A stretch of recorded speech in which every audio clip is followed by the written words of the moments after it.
다 같이 일어서셔서 찬양하라 내 영혼아. 찬송 621장입니다.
다 함께 묵상 기도 드리심으로 창조절 11번째 주일 예배를 하나님께 드립니다.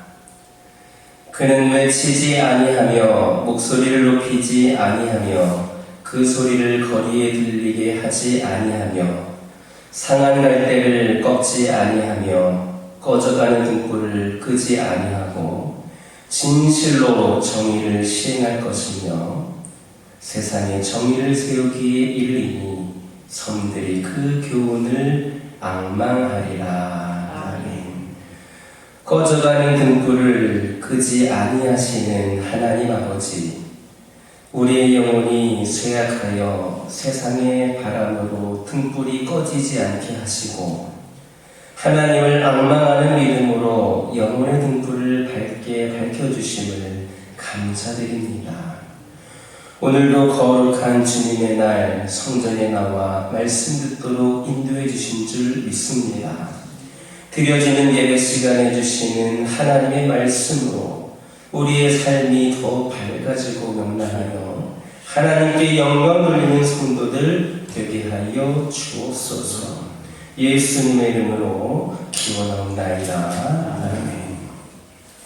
우리가 교회입니다. 찬양하시겠습니다. 어느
23번 시편 145편입니다.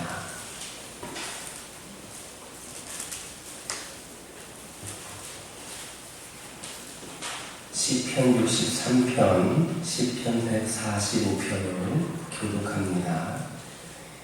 왕이신 나의 하나님이여, 내가 주를 높이고 영원히 주의 이름을 송축하리이다. 내가 주를 송축하며 영원히 주의 이름을 송축하리이다. 여호와는 위대하시니 크게 찬양할 것이라. 그의 위대하심을 측량하지 못하리로다. 때로 주께서 영하신 일을 크게 찬양하며 주의 은혜를 선포하리로다. 주의 존귀하고 영광스러운 위엄과 주의 기이한 일들을 나는 작은 소리로 읊조리리이다. 사람들은 주의 두려운 일을 본능을 말할 것이요 나도 주의 위대하심을 선포하리이다. 그들이 주의 크신 은혜를 기념하여 말하며 주의 의를 노래하리이다. 여호와는 은혜로우시며 긍휼이 많으시며 노하기를 여기하시며 염려하시니 좋으시도다. 여호와께서는 모든 것을 선대하시며 그 지으신 모든 것에 긍휼을 베푸시는도다. 여호와여, 주께서 지으신 모든 것들이 주께 감사하며 주의 성령이 주를 송축하리이다. 아멘. 사도신경으로 신앙 고백하십니다. 전능하사 천지를 만드신 하나님 아버지를 내가 믿사오며 그 외아들 우리 주 예수 그리스도를 믿사오니 이는 성령으로 잉태하사 동정녀 마리아에게 낳으시고 본디오 빌라도에게 고난을 받으사 십자가에 못 박혀 죽으시고 장사한 지 사흘 만에 죽은 자 가운데서 다시 살아나시며 하늘에 오르사 전능하신 하나님 편에 앉아 계시다가 저리로서 산자와 죽은 자를 심판하러 오시리라. 성령을 믿사오며 거룩한 공예와 성도가 서로 교통하는 것과 죄를 사하여 주시는 것과 몸이 다시 사는 것과 영원히 사는 것을 믿사옵나이다. 아멘. 찬송 80장입니다.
사랑의 하나님, 지나간 한 주간 동안도 말 안 듣고 허물만은 부족한 저희들을 변함없는 사랑으로 함께하여 주시고 붙들어 주셔서 감사를 드립니다.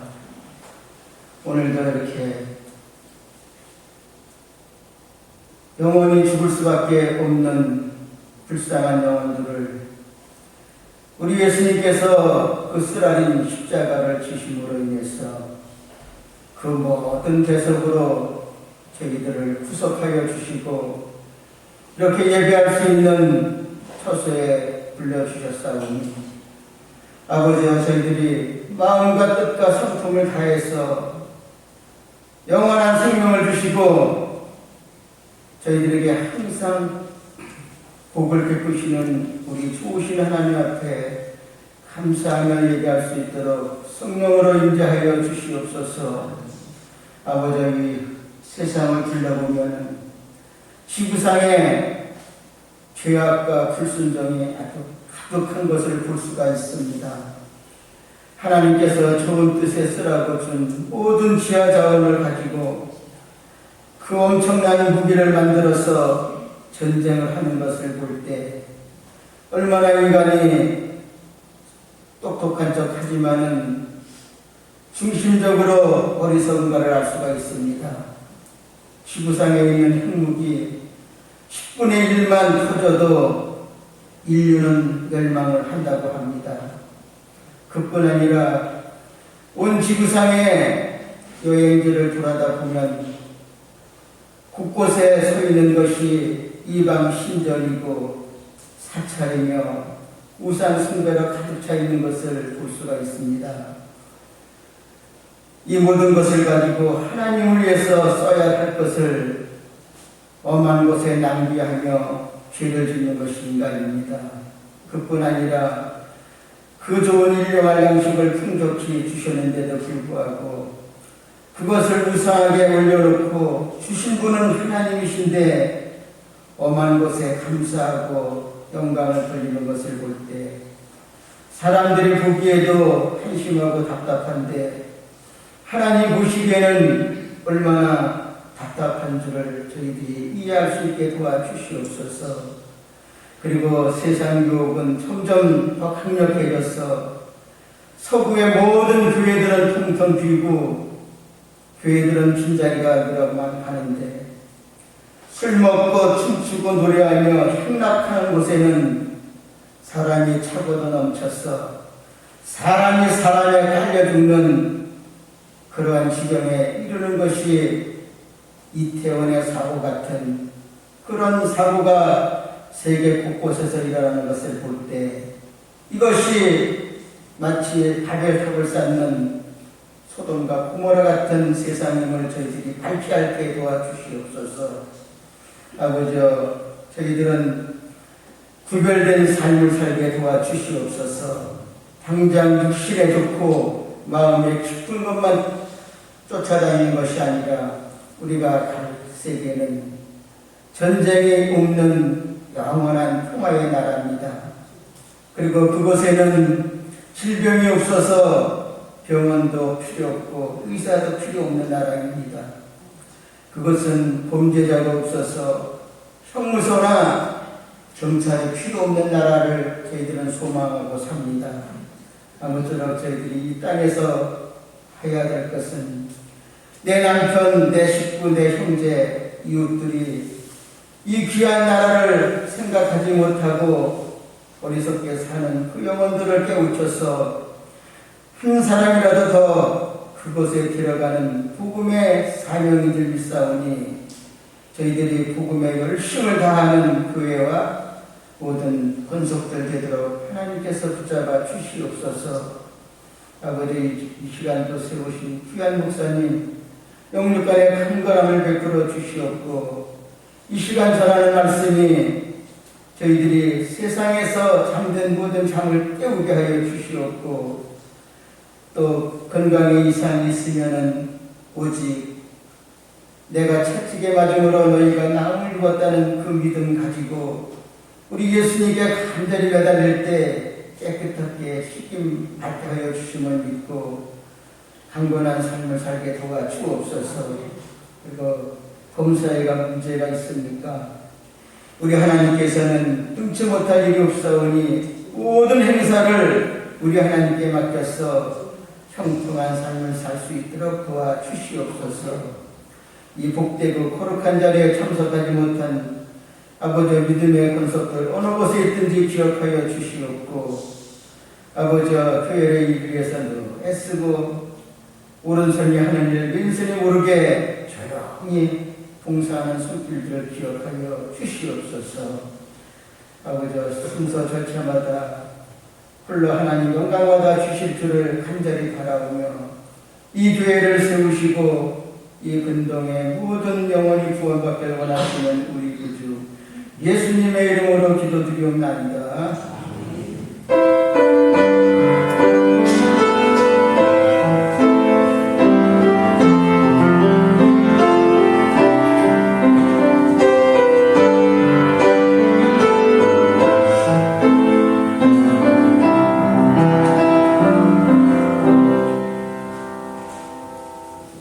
마가복음 16장 15절 16절의 말씀을 읽겠습니다.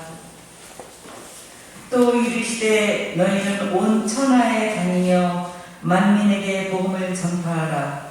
믿고 세례를 받는 사람은 구원을 얻을 것이요 믿지 않는 사람은 정죄를 받으리라.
옆에 계신 분들과 인사 나누겠습니다. 사랑합니다. 축복합니다.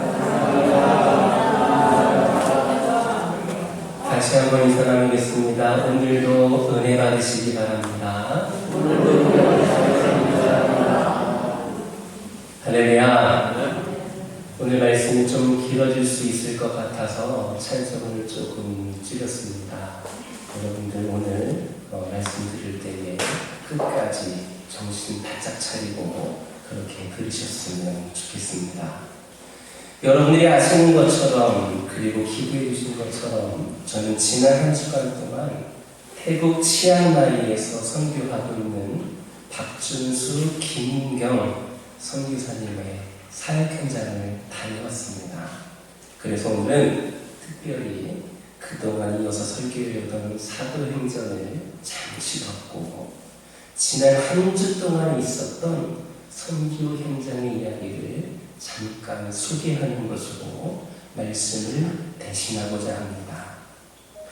여러분들에게 미리 말씀드렸던 것처럼 저는 이번 선교지를 크게 두 가지의 목적을 갖고 방문하게 되었습니다. 그 중에 첫 번째는 우리 교회가 섬기고 있는 협력 선교사님과 선교지를 방문하여서 실질적으로 어떻게 사역하고 있는가를 둘러보기 위함이었고, 두 번째는 내년 2023년 11월 바로 내년 이맘때에 우리 교회 성도들이 한 살이라도 젊을 때에 여러분들과 함께 방문하려고 하는데, 그 모든 현장을 둘러보면서 우리가 실질적으로 선교 현장에서 섬기고 참여할 수 있는 사역을 찾고 또 이것을 구체적으로 계획하기 위한 정보를 수집하기 위함도 있었습니다. 결론적으로 말씀드리면 모든 것은 하나님이 계획하신 것이고, 우리가 정말 기도하는 가운데에 우리가 믿음으로 준비한다면 우리가 할 수 있는 것은 너무나도 무궁무진하다는 겁니다. 우리가 가기만 하면, 우리가 결단하기만 하면 이미 우리가 할 수 있는 일들을 하나님께서 다 예비해 놓으셨습니다. 오늘 이 시간 한 주간에 있었던 선교 현장에 대한 모든 이야기를 할 수는 없지만, 극히 일부이겠지만 이 시간을 통하여서 선교에 대한 지경을 쭉 더 넓히고, 그래서 그동안 우리 교회에서 한 번도 경험해보지 못했던 내년에 예정되어 있는 단기 선교에 대한 비전도 품고, 혹 직접 내가 가지 못한다 할지라도 함께 기도로 동력하면서 귀한 사역을 결단할 수 있는 은혜의 시간이 되기를 주님의 이름으로 축원합니다. 제가 이야기할 때만 사진을 띄워주시기 바랍니다. 저는 우리 한국 시간으로 지난 주일 밤 12시쯤 치앙마이 공항에 도착했습니다. 그리고 선교사님의 안내로 선교사님이 운영하는 교회에 도착을 하였고, 그곳에 게스트룸에서 첫날 밤을 보내게 되었습니다. 그렇게 늦게 도착해서 늦게 잠을 잤지만 아침 일찍부터 분주했습니다. 어느 날 갑자기 하나님께서 예비해 놓으신 한 분이 이 선교사님의 SNS를 통해서 선교사님을 만나기를 간절히 요청하였고, 제가 오기 2-3주 전부터 이 선교사님을 처음 만나서 그분과 영적인 교제를 갖기 시작했습니다. 그분은 여러 가지 사연으로 인하여서 우울증이 심각하게 걸린 상황이었고, 이로 인해 대인 기피증도 있어서 여러 가지 복합적인 문제로 인해 고통 중에 있는 그런 분이었습니다. 선교사님은 매주 월요일마다 그분을 만나기로 하였고, 왜냐하면 그 주변에 교회가 없기 때문에 이 선교사님이 가야지만 말씀을 들을 수 있었습니다.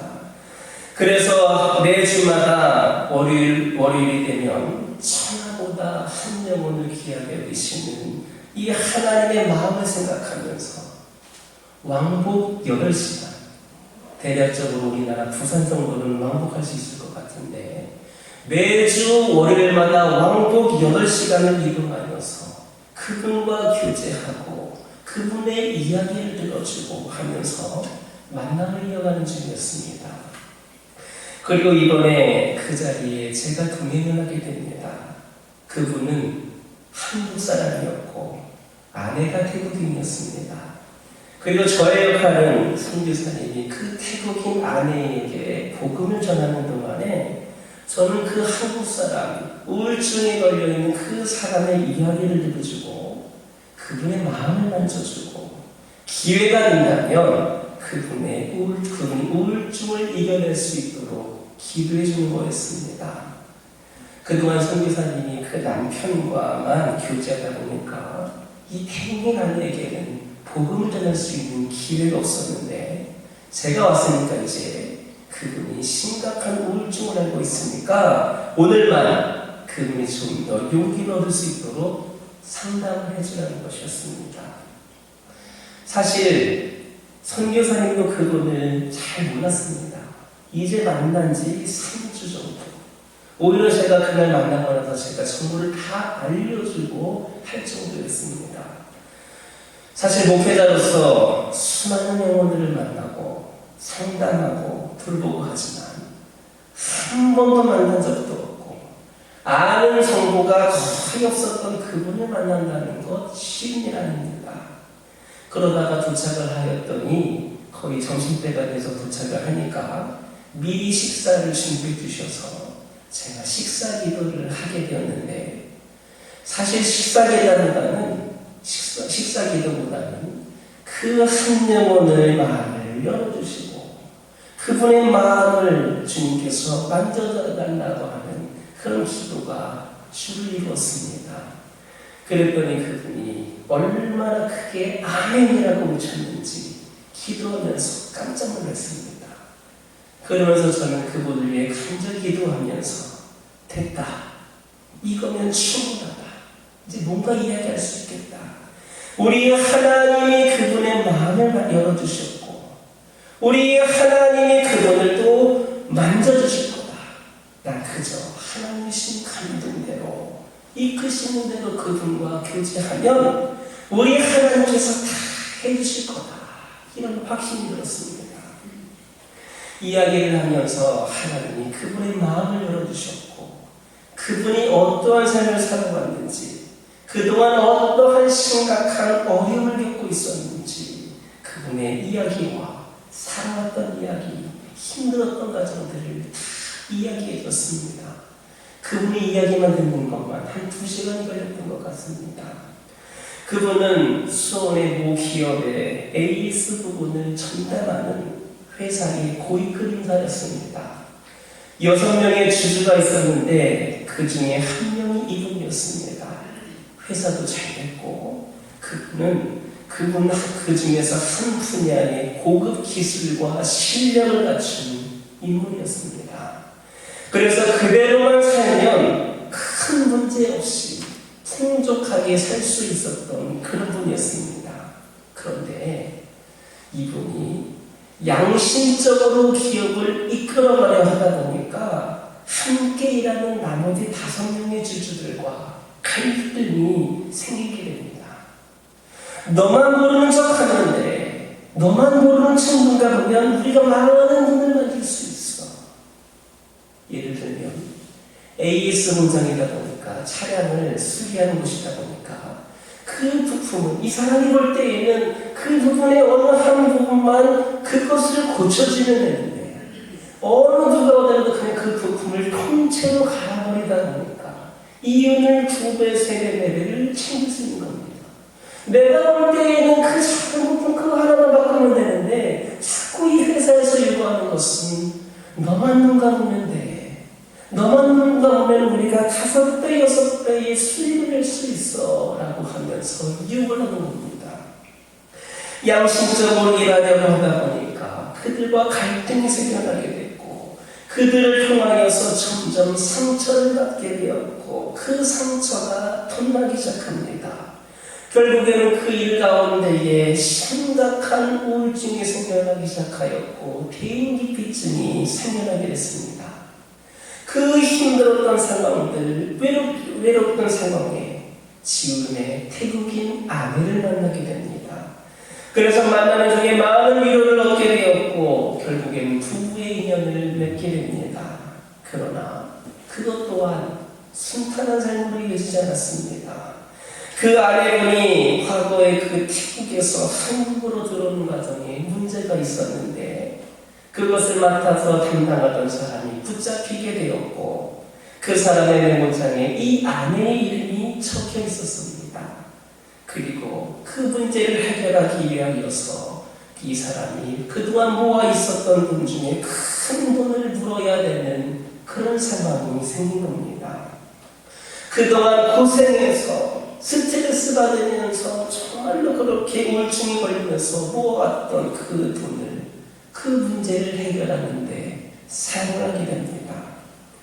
그리고 나서도 그 남편은 계속해서 그 회사의 일로 스트레스와 그로 인한 육체적인 고통까지 더하게 되어서 힘든 상황에 처하게 되었고, 또 그 아내도 타국에서 혼자 집안에서 갇혀 지내다 보니까 그 아내도 우울증에 걸려서 그들이 살고 있는 아파트에서 뛰어내리려고 했던 순간들이 계속 찾아왔다는 겁니다. 결국에는 그 남편이 그 회사를 그만두게 되었고, 아내와 함께 아무 연고도 없는, 사람들이 너무나도 싫어서 아무도 만나고 싶지 않아서 아무 연고도 없는, 그동안 스트레스로 인하여서 개인기피증이 생겼는데 아무도 만나고 싶지 않아서 그렇게 정말 딱 좋은 곳으로 아내와 단둘이 그곳에 가서 살게 됩니다. 그동안의 삶에서 도피하고 싶은 충동으로 그들이 그렇게 이사를 하게 됩니다. 한동안 너무나도 행복했습니다. 사람으로 인해 스트레스 받을 것도 없었고 일로 인하여서 그렇게 스트레스 받을 일도 없었습니다. 더 이상 누군가와의 관계로 회사의 일로 스트레스 받지 않아도 됐습니다. 그런데 시간이 좀 지나고 나니까 이제 이들에게 외로움과 또 다른 문제들이 이들을 힘들게 하게 하였고, 결국에는 그곳마저도 떠나서 도피하고자 다시 지금 태국이라고 하는 이 나라에 와서 새로운 삶을 시작한 지 얼마 되지 않은 그런 상황이었습니다. 그분과 2시간 넘게 이야기를 나누면서 공감해주고 같이 하고 위로해주면서 이분의 이야기를 끝까지 들을 수 있었습니다. 그런데 그분의 이야기를 다 들으면서 내리게 된 결론이 뭐냐? 이분에게 있는 문제는 영적인 문제다라는 확신이 들었습니다. 그분은 말씀드렸던 것처럼 진정한 행복과 진정한 평안을 위해서 계속해서 새로운 도피처를 찾았습니다. 이곳에 가면 해결될 줄 알았는데 진정한 도피처가 되지 않았습니다. 잠깐 그 전에 힘든 상황을 좀 잊게 해주는 그런 방편에 불과했습니다. 새로운 도피처에서는 또 다른 문제로 그들에게 고통을 주었고, 결국에는 또다시 새로운 도피처를 찾게 되었습니다. 이런 일들이 계속 반복되며 지속되는 그런 상황이었습니다. 현재는 온 지가 얼마 되지 않아서 큰 문제가 있지는 않았습니다.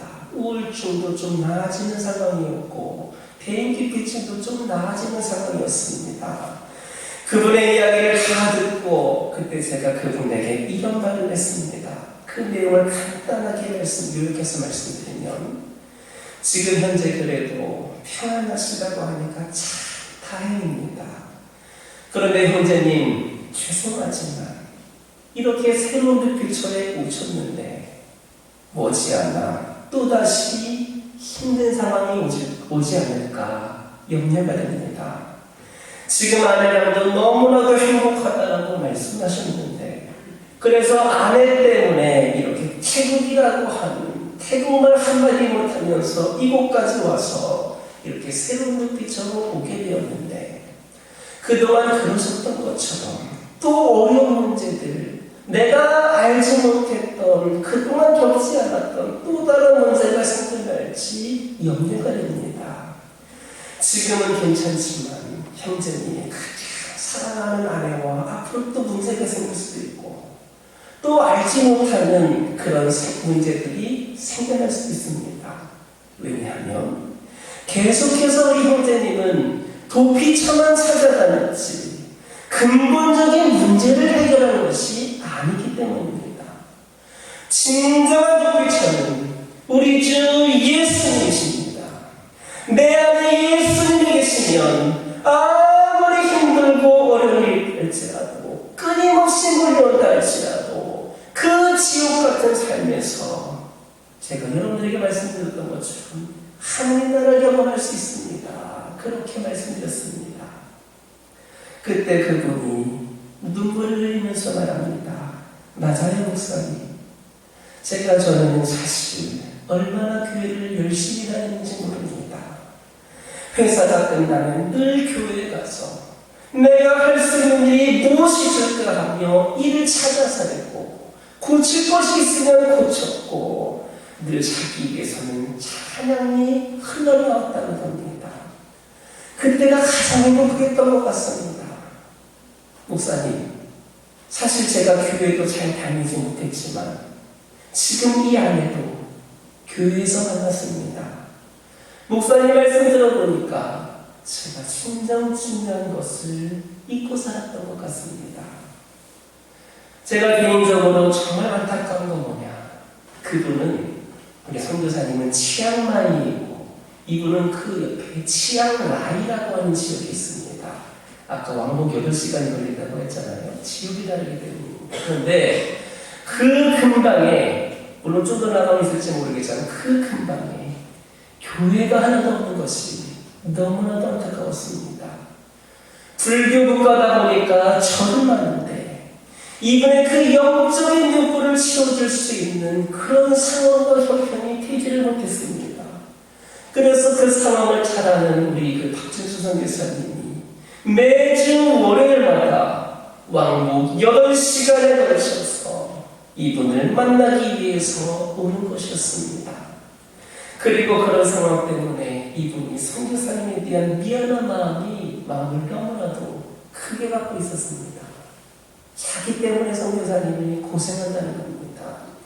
그래서 선교사님이 여기까지 매주마다 장시간 동안 운전해서 와서 형제님을 만나는 것 미안해하지 마십시오.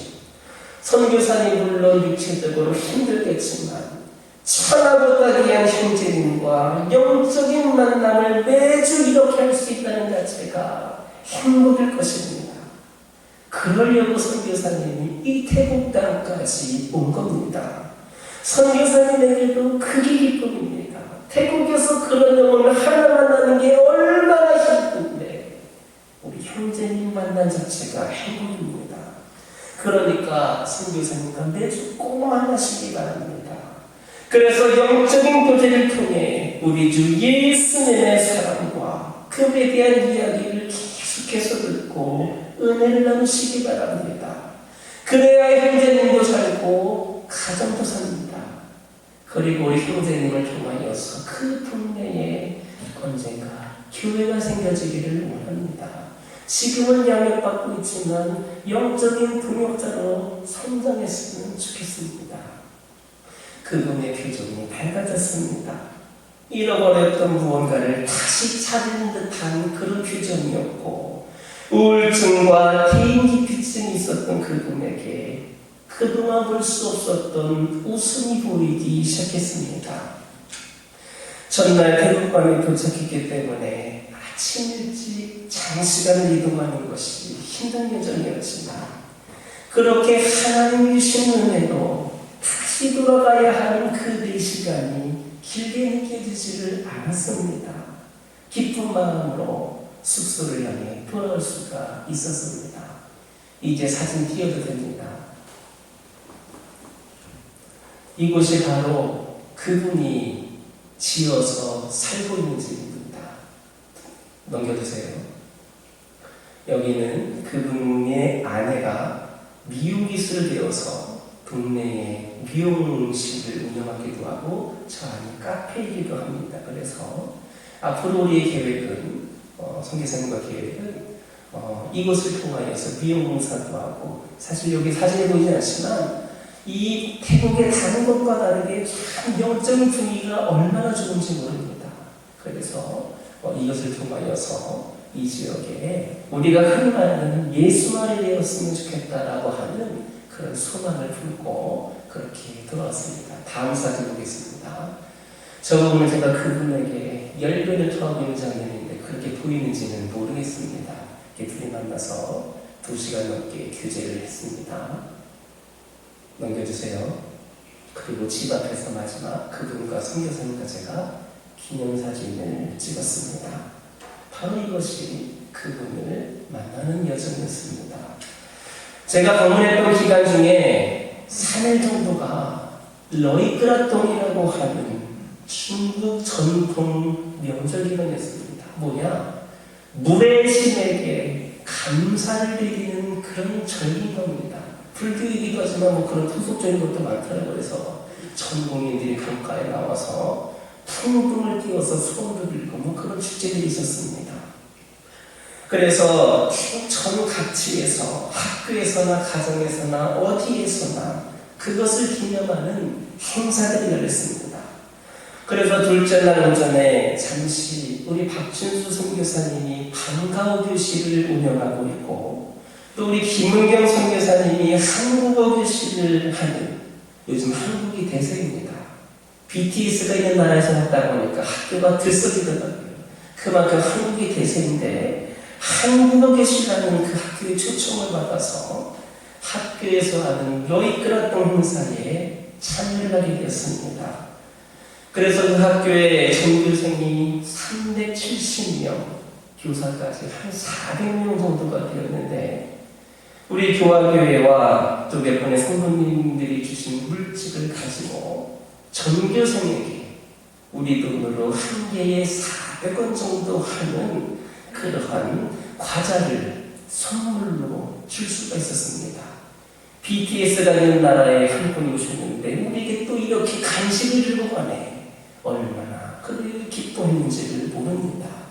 더군다나 그 학교가 조금 어려운 형편에 있는 아이들이 다니는 학교이다 보니까 아이들이 정말로 순수하고 그 작은 선물 하나에도 얼마나 고마워하든지 우리 두 선교사님이 그곳에서 사역을 하는데 정말 힘을 실어줄 수 있는 그 작은 과자 하나에도 힘을 실어줄 수 있는 그런 기회가 될 수 있었습니다. 태국에 있는 모든 국립학교는 뭐 사립도 마찬가지겠지만 불교학교입니다. 그런데 사실 이 두 선교사님이 그곳에서 그렇게 한국어를 가르치고 방과후 교실을 열 수 있다는 자체가 사실은 하나님의 은혜입니다. 나중에 우리는 선교사라고 밝혔음에도 불구하고 쫓겨나지 않고 계속해서 방문해서 이렇게 주기를 원하고 있는 모습도 같습니다. 불교학교다 보니까 학교 안에서는 복음을 직접적으로 전하는 것이 불가능하기 때문에 방과후 교실을 통하여서 한국어 교실을 통하여서 학생들과 교사들과 관계를 맺고 그 나중에는 학교 주변에 다른 어떤 공간을 마련하여서 그들을 그곳에 불러내어서 그렇게 복음을 전하는 것을 목표로 지속적으로 학교 사역을 이어가고 있습니다. 이를 위해서 여러분들 기도 많이 해주시기를 주님의 이름으로 축원합니다. 학교 사진 띄워주시기 바랍니다. 저게 뭐냐? 학교 아이들에게 과자를 샀다고 말씀드렸지요. 400명분에 해당하는 그 과자를 저렇게 실었습니다. 다음 사진. 저 차가 픽업 트럭인데 얼마 전에 어떤 교회에서 우리 선교사님에게 차를 한 대 사주었습니다. 다른 차도 살 수 있는데 워낙 험한 길을 많이 가다 보니까 저 트럭을 갖지 않으면 갈 수가 없었는데 저렇게 트럭에다가 그 물품을 싣고 학교를 갔습니다. 넘겨주세요.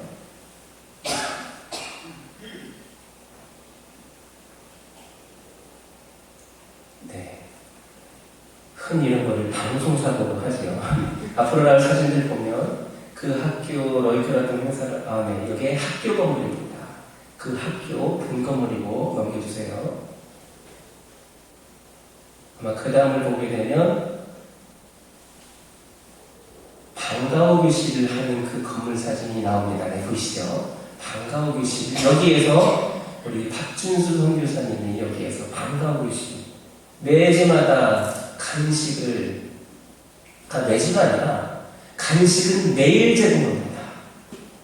작은 것 하나라도 매일 선교사님들은 후원금을 가지고 매일마다 이 아이들이 조금 어렵게 사는 아이들인데 이렇게 매일마다 방과후 배우는 아이들에게 간식을 제공하고 그곳에서 프로그램을 열고 있습니다.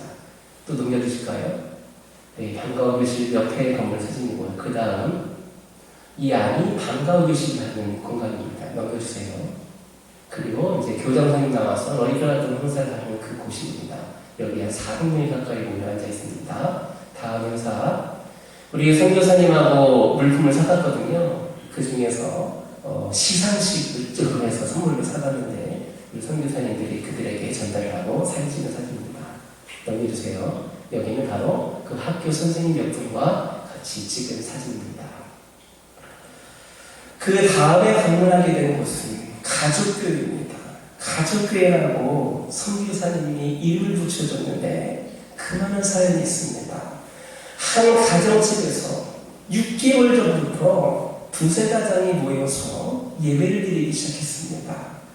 그렇게 된 이유가 현지 전도사님 부부가 신학 공부를 하고 나서 나는 교회에서도 열심히 신앙생활을 하다가 우리 한국에 와서 수년간 외국인 노동자로 일을 했습니다. 그리고 나서 다시 태국으로 돌아갔는데 그들이 다녔던 교회를 갔는데 그들이 그렇게 열심히 섬겼던 교회가 너무나도 변질되어 버린 겁니다. 그 교회는 다 이름이 다릅니다. 다 집사님이 있었는데 그 아들이 12살입니다. 근데 태어나면서부터 뇌병변 장애를 갖고 태어났습니다. 걷지도 못하고 몸을 계속 꼬고 누워서 지내면서 혼자 할 수 있는 것이 하나도 없었습니다. 제가 가서 안수기도를 했는데도 제 목소리를 아멘도 하고 얼마나 반가운지 몰라요. 정말 믿음도 있고 나름대로 다 하는데 그 누워서 아무것도 할 수 없는 것이었습니다. 저도 이번에 가서 처음 알게 되었는데 그곳을 보면 뭐 태국 전체가 그런지 모르겠지만 거기는요 그런 장애가 있으면 부모가 취업을 할 수 없습니다. 우리나라처럼 복지가 잘 돼서 누가 와서 돌봐주고 그런 것이 전혀 없습니다. 그래서 엄마의 돌봄을 24시간 받아야 되는 상황이었습니다. 남편은 돈을 벌어오겠다고 한국에 외국인 노동자로 장시간 와 있었는데 한국에 왔던 또 다른 여성 외국인 노동자와 눈이 맞아서 그 나라 들어가지 않고 한국에 걸어와서 그 여성과 새로운 삶을 살고 있는 상황이었습니다. 이 다집사님은 이 아이를 돌봐야 되니까 돈을 벌어 나갈 수도 없고 대출만 많아져서 수입이 전혀 없습니다. 대출이 많아져서 갚을 수 있는 상황도 되지 못하고 그냥 누워만 있어야만 하는 그 아이를 돌봐야 하는 그런 상황이었습니다. 그런데 그 교회에서 이 가정을 내쫓았습니다. 더 이상 교회에 나오지 말라는 겁니다. 이 교회는 그런 가정 필요 없다. 너희가 있으면 돈만 더 쓰게 된다. 교회에 아무런 도움도 되지 못한다. 그러니까 나가라는 것이었습니다. 그래서 앞에서 말씀드렸던 그 전도사님 부부가 그런 이유로 상처받고 있는 몇 가정과 함께 나와서 이 다 집사님이 살고 있는 그 집에서 6개월 전부터 예배를 드리기 시작했습니다. 이 전도사님 부부도 외국인 노동자로 일하면서 돈을 어느 정도 벌고 돌아오긴 했지만 그 첫째 아들이 오토바이 사고로 머리를 크게 다쳐서 몇 번의 수술을 하게 되었는데 그 모아놓은 돈을 다 그 아들 치료비로 사용한 상황이었습니다. 그래서 이 전도사님 부부와 상처받은 그 몇 가정이 아무것도 가진 것이 없이 이 집에서 예배를 드리기 시작해서 가족교회가 된 겁니다. 그런데 여러분 그거 아십니까?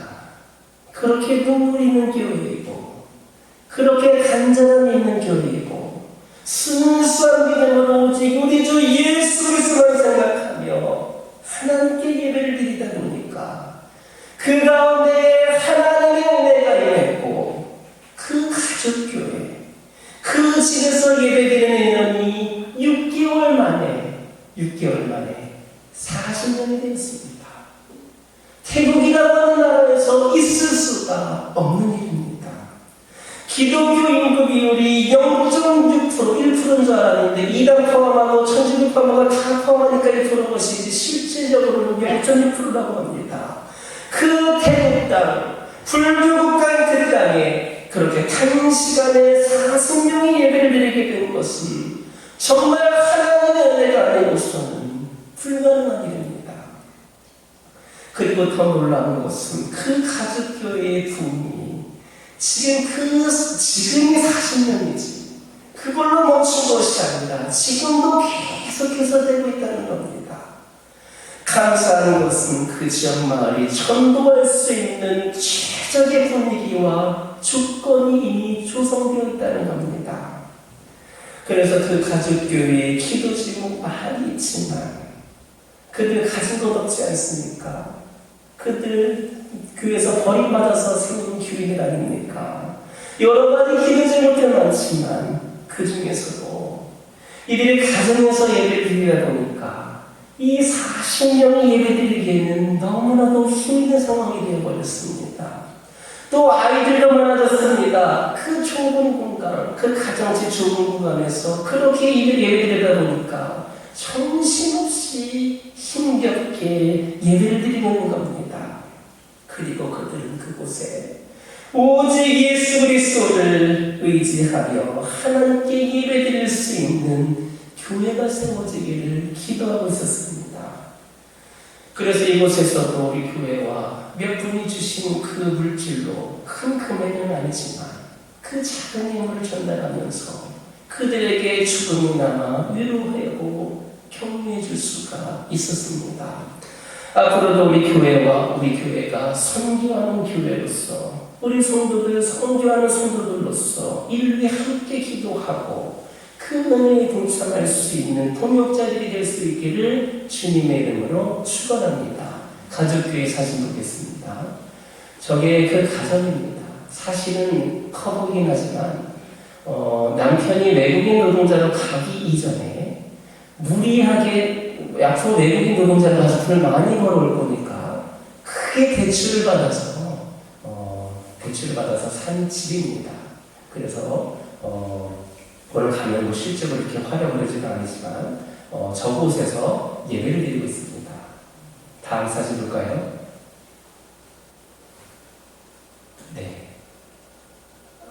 네, 저기는 뭐냐면 그 교회가 기도하고 있는 저 앞에 작은 집이 교회 집이거든요. 이 앞에 들판을 집주인이 내놨다고 해요. 그래서 올해까지는 사면 4,800만 원이면 살 것 같고 내년부터는 올린다고 하는데 아무튼 여러 교회들이 기도하고 있습니다. 그래서 저곳에 교회가 세워졌으면 좋겠다 기도하고 있습니다. 다음 사진. 네, 이것은 그 교회에서 바라본 공통 사진입니다. 넘겨주세요. 그 가정교회의 강단입니다. 저기에서 전도사님의 말씀을 전하고 있고 그냥 테라스 같은 곳인데 교회입니다. 그 다음 사진은요. 네, 아마 마지막 사진인 것 같은데 오른쪽에 있는 두 분이 창난 전도사님과 꺼이 사모님입니다. 그 두 분이 이 가정교회에서 인도하고 있고 이렇게 마지막으로 긴 사진을 찍었습니다.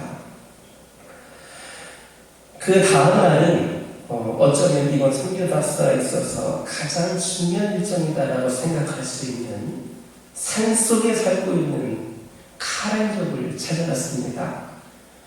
오늘날 웬만한 곳은 이제 선교의 문이 닫혀져가고 있어서 전도도 할 수가 없고 법적으로 제재가 된 곳이 많이 있습니다. 그런데 앞으로 선교의 가치다라고 별명이 붙여질 만큼 기대가 있는 무궁무진한 선교 역사를 열어갈 수 있는 귀한 곳이라 하겠습니다.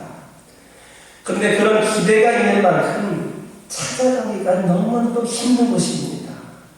그 가는 산길이 얼마나 험난한지 제가 볼 때에는 우리나라에서 많은 차 중에는 이곳을 갈 수 있는 차가 한 대도 없을 것 같습니다. 그나마 다행인 것은 저희가 11월로 생각하고 있는 것이 우기가 끝나고 또 성수기가 되기 전 지금 준성수기간인데 이때 오다 보니까 우기가 끝났기 때문에 제가 거기를 갈 수 있었지 만약에 우기 기간이었으면 비가 내려서 갈 수도 없는 그런 곳이었습니다. 아무튼 이 험난한 길을 가다 보니까 정말 산꼭대기에 교회가 있었습니다. 이런 곳에 교회가 있구나 싶을 정도로 정말 예쁜 교회가 자리 잡고 있었습니다. 그곳을 섬기는 현지 전도사님을 통하여서 많은 이야기를 들을 수 있었습니다. 가난족은요, 잘 사는 부족이 아닙니다. 그래서 산속에 살면서 웬만한 것은 그 산속에서 농사를 짓고 하면서 자급자족을 하며 생활을 하고, 돈이 없어서 또 돈이 없고 또 부모들이 능력이 안 되니까 자녀들이 공부를 아무리 잘해도 학교를 갈 수 없는 그런 곳이었습니다. 대학교를 가기 위해서는 우리나라 돈으로 한 학기에 40만 원이 필요한데, 그러나 부모도 능력이 되지 않고 자녀도 능력이 되지 않다 보니까 눈물을 흘리면서 미래를 포기해야 되는 곳이 바로 그들입니다. 오죽하면 지금 이따 사진을 보겠지만 지금 지어져 있는 교회인데 나무로 지어졌습니다.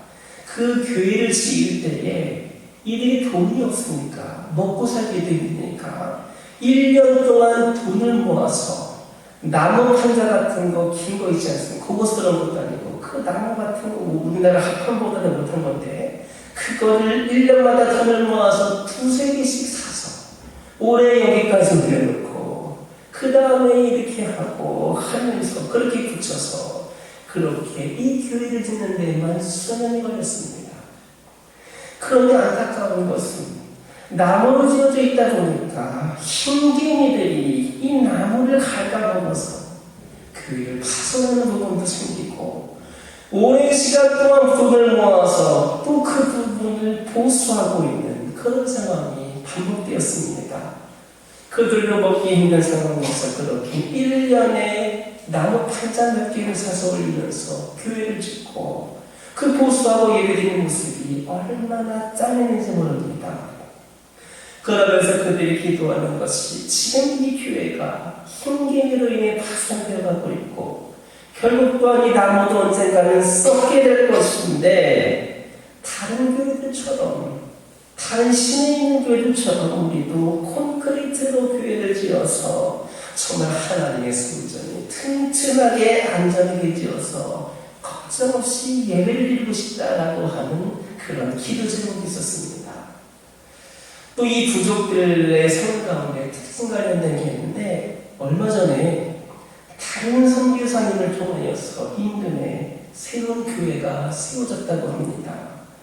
그래서 선교사님도 처음 이해가 되지 않았고 저도 이해가 되지 않았습니다. 굳이 왜 인근 지역에 교회를 또 세웠을까? 그 외에도 교회를 지어가는 것이 그렇게 많은데 왜 그랬을까 하는 의문이 생겼습니다.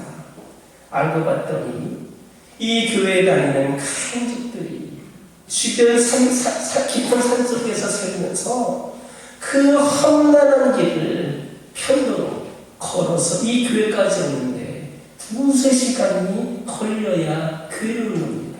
인근 지역이어도 오는데 2-3시간이 걸립니다. 그래서 주변에 몇 교회가 있는데 이번 주는 공평하게 이 교회, 그 다음 주에는 저 교회, 우리나라 구역 예배를 드리듯이 그렇게 드리고 있고, 왜냐하면 오는데 너무나도 오래 걸리기 때문에 그런 것이었습니다. 근데 정말 결정적인 것은 그들이 열정이 있으면 그 정도는 문제가 되지 않습니다.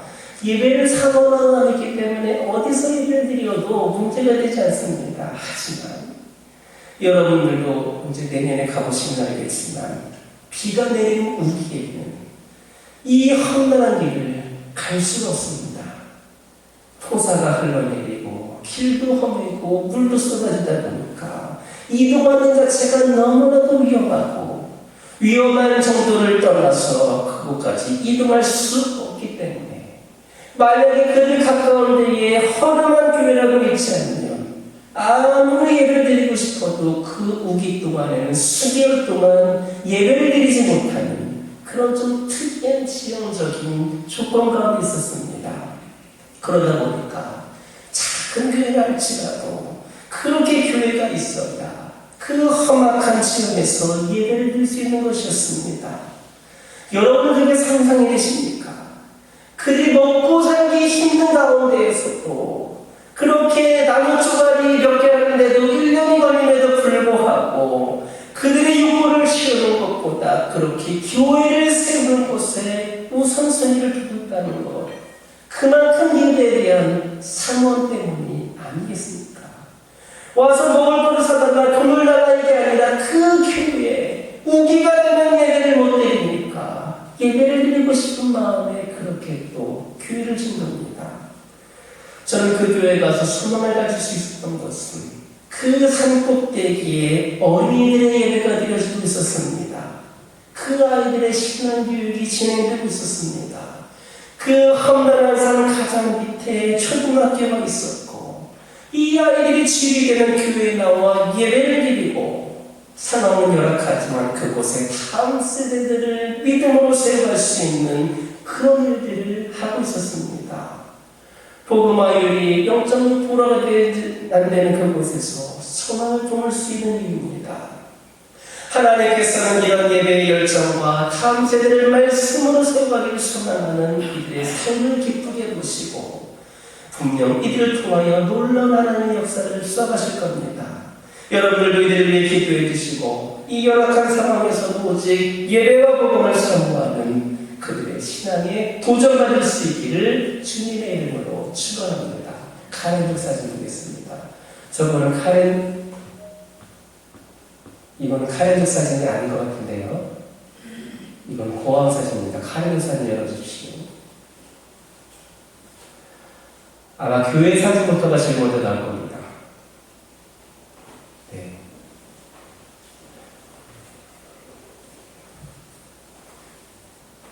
그곳에 가면 정말 산꼭대기인데, 네, 보입니다. 들어가는 동토입니다. 산꼭대기에 저렇게 교회가 있습니다. 그 다음 사진. 이게 교회 앞에서 십자가가 보이시지요? 나무로 지어져 있는, 가보면요, 우리나라 민속촌이나 이런 데는 또 잘 지어져 있지만 정말 허물어져가는 초가집 같은 나무로 지어진 집 있잖아요. 그런 분위기입니다. 열어주십시오. 강단, 이거는 그 교회 안에 강단 사진입니다. 강대상인 분이고요. 강단 사진이고요. 태국은 신기한 건 뭐냐면 어느 집을 가든 어느 교회를 가든 어디를 가든 국왕 사진이 오른쪽에 있습니다. 보시는지 모르겠지만 오른쪽 끝에 액자가 하나 있는데 그 사진이 없으면 교회를 세울 수가 없습니다. 그래서 그런 문화가 있고요. 다음 사진. 여러분 이게 뭘로 보이십니까? 저는 막 갔더니 소똥도 있고 개똥도 있고 다 있길래 막 지려가지고 피해내라 고생했는데 그래서 소 키우다가 가난해가지고 소를 다 팔은 거 없나 싶었거든요. 저게 카렌즈가 아이들이 예배드리는 교육관입니다. 밑에는 흩어바닥이고요. 저기에서 어린 아이들이 교육 프로그램을 하고 있습니다. 넘겨주십시오. 네, 마지막에 우리 전도사님, 하늘색 옷 입은 사람 전사님이고 그 옆에 있는 분이 어린이를 담당하는 평신도 사역자입니다. 이곳을 함께 다녀왔습니다. 그 다음 마지막으로 몰라 소개될 것이 많은데 마지막으로는 고아원을 좀 예배하려고 합니다. 그 고아원은 그곳을 관리하는 현지 전도사님 부부를 통하여서 아이들이 복음으로 양육하고 버려지고 상처받은 영혼들을 예수 그리스도의 사랑으로 치유하고 회복하고 그런 귀한 일들을 하고 있었습니다. 아까 들어온 어떤 권사님도 태국에 성적으로 많이 문란하다 이런 얘기를 하셨는데요. 한 고등학생 정도만 되면 이 아이들이 학생들끼리 그렇게 관계를 해서 아이를 낳습니다. 아이를 낳는 경우가 많습니다. 그리고 그 아이들을 키우지 못하고 부모들에게, 자기 부모들이죠. 그 아이들에게 할머니가 되겠지만 생명에는 그 아이들에게 보내고 그리고 나서 이 아이들은 또 크고 나서 결혼해서 새 삶을 하고 새로 알렸습니다. 그러다 보니까 그 부모들이 감당이 하니까 이 아이들을 버린 경우가 생기겠지요. 그래서 그 주변에 고아원이 얼마나 많은지 몰라요. 아무튼 태국이 그렇게 고아원이나 이렇게 열악한 환경 가운데 있는 사람이 많습니다. 근데 안타까운 것은 우리나라의 경우는 이런 복지시설들이 세워지면 국가로부터 지원도 받고 또 어린아이들에게 최선의 양육비도 좀 나오기도 하고 그렇지 않습니까? 그런데 그곳은 전혀 그런 게 없었습니다. 그래서 우리 선교사님이 많은 것은 할 수가 없고 한 달에 한 번 정도 그곳에 특식을 준비해서 그 고원을 방문하면서 고원을 섬기고 있었습니다. 근데 여러분, 특식이라고 해서 대단한 게 아닙니다. 평소에 그 고원의 아이들이 먹는 식사 예산, 그 고원에서 운영하고 있는 그 고원의 한 명이 한 끼 먹는 데에 태국 돈으로 7바트, 우리나라 돈으로 240원이 좀 되지 않습니다. 여러분, 240원으로 무엇을 먹을 수가 있겠습니까? 여러분들은 그 나라를 잘 모르다 보니까 그 나라에 한 끼 250원이면 충분히 먹을 수 있는 것 아닌가요? 이렇게 질문하는 분 계신지 모르겠습니다. 근데 여러분, 태국이 못 사는 나라가 아닙니다. 인도 차이나 반대에서 제일 잘 사는 나라이기도 하고 물가가 우리와 비슷합니다. 그러니 평소에 이 아이들이 쌀까지 다 포함해서 모든 거 다 포함해서 240원입니다. 얼마나 부실하게 먹겠습니까? 태국의 일반 학교에서도 급식 제도가 있는데 그 급식 비용이 이 선교사님도 이제 방과후를 가다 보면 그 급식을 같이 학교에서 줘서 먹기도 하는데 그 비용이 한 끼당 800원 정도 들어갑니다. 근데도 선교사님은 왜 이렇게 양이 적고 부실할까 했는데 그것도 800원입니다. 그러다 보니까 얼마나 열악했겠습니까? 특식 준비한다고 했잖아요. 우리나라 돈으로 약 600원 정도 하는 작은 캔에 들어있는 생선 통조림. 여러분, 우리 마트에 가보면은 조금 고등어, 꼬치, 통조림 파는 거 있잖아요. 그렇게 좋은 거 아니에요.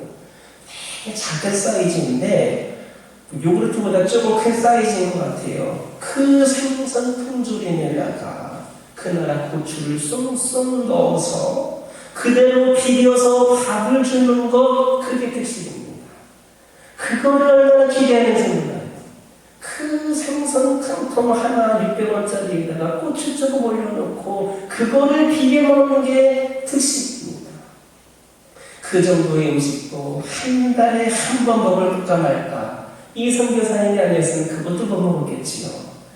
그래서 그곳을 운영하는 전도사님이 그 아이들이 너무나도 불쌍해서 선교사님에게 연락했어.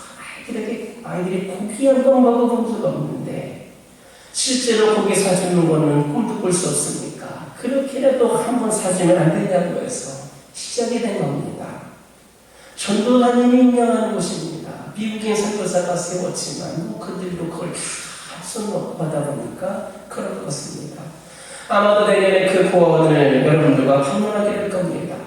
가서 우리가 직접 맛있는 밥을 해서 그 아이들에게 제공하고 함께 뛰어놀려고 합니다.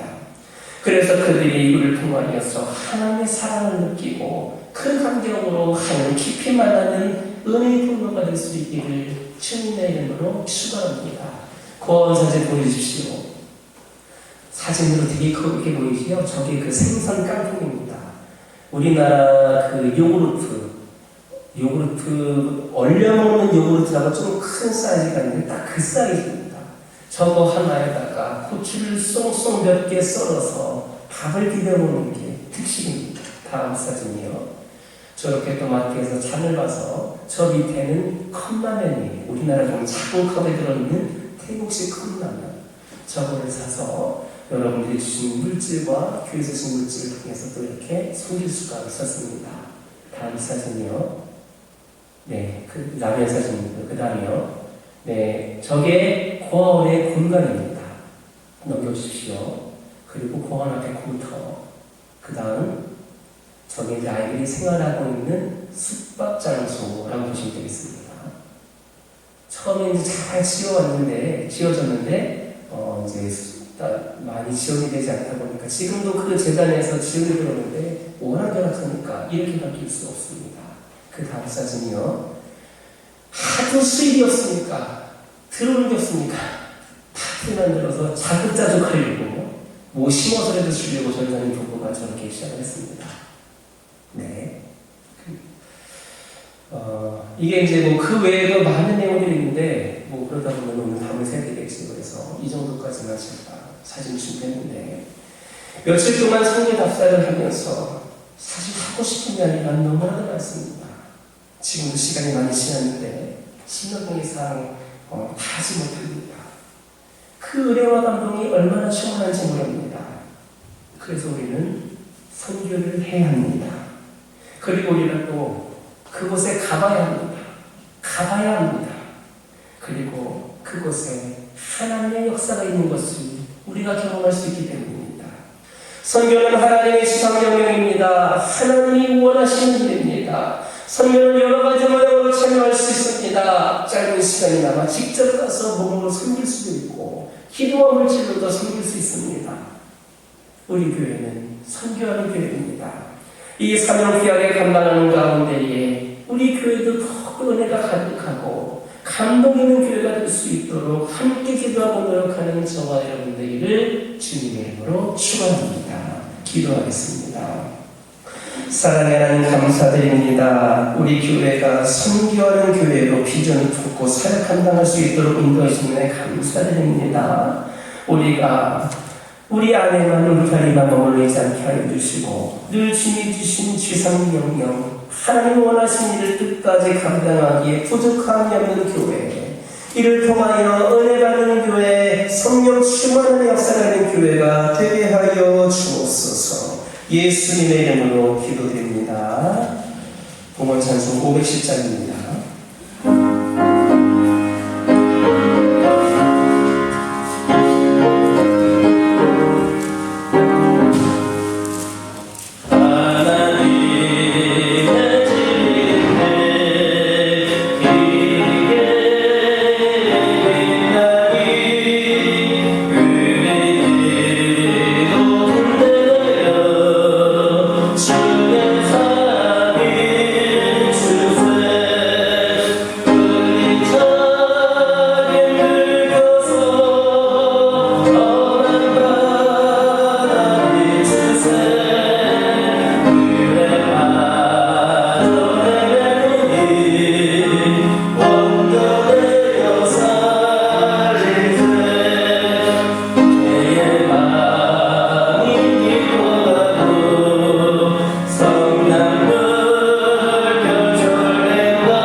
저희들의 생각의 등불을 밝혀서 밝고 깨끗한 헌금을 받으시는 하나님 아버지, 우리가 거룩하게 고백하여 드리는 헌금을 받으시고 드린 성도에게 은혜와 축복을 베풀어 주심에 감사드립니다.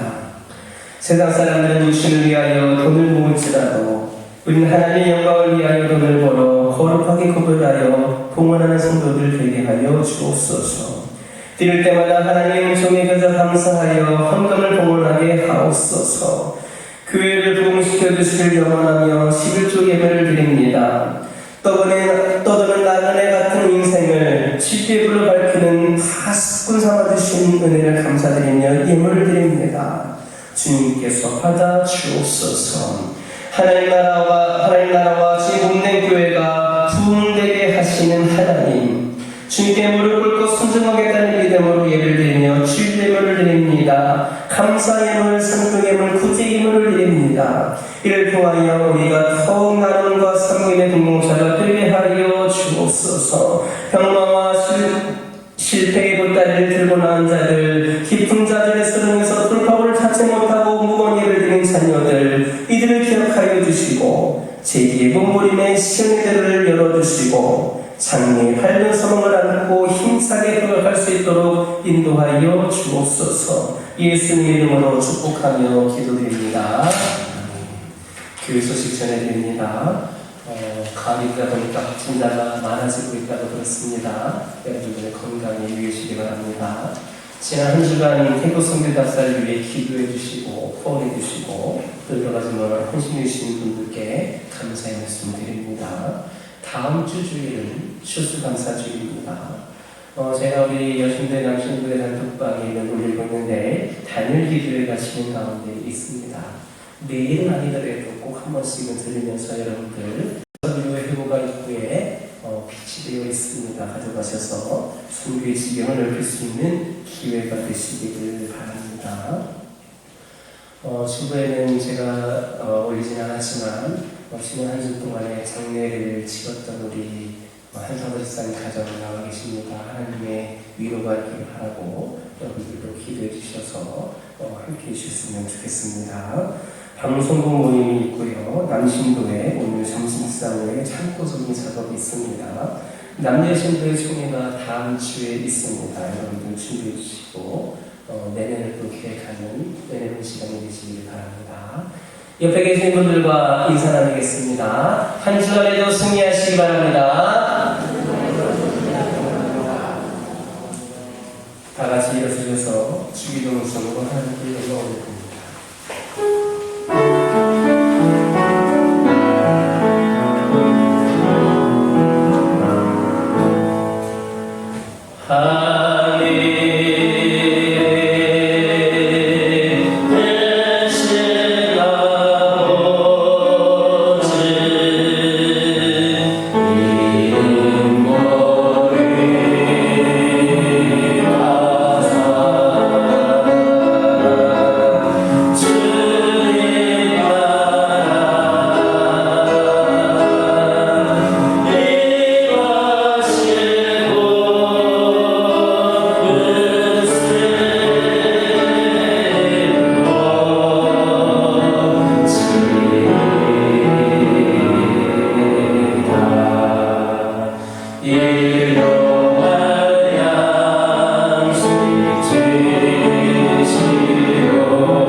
이전율을 위해 십자가를 달려 그 큰 고통을 기꺼이 감당하신 우리 주 예수 그리스도의 은혜와 날마다 새롭게 용서하시는 하나님 아버지의 넓으신 사랑과 보혜사 성령님의 감화감동 교통케 하시는 은총의 역사가 새로운 결단과 다짐으로 세상에 나아가 하나님이 원하시는 일을 감당하며 나아가길 소망하는 주의 백성들을 위해 또 한 주간의 장례를 은혜 가운데 마친 우리 그 성도들과 가정들 위해 선교사님과 모든 선교지 위해 이제로부터 영원토록 함께하여 주시옵기를 간절히 추고나옵나이다.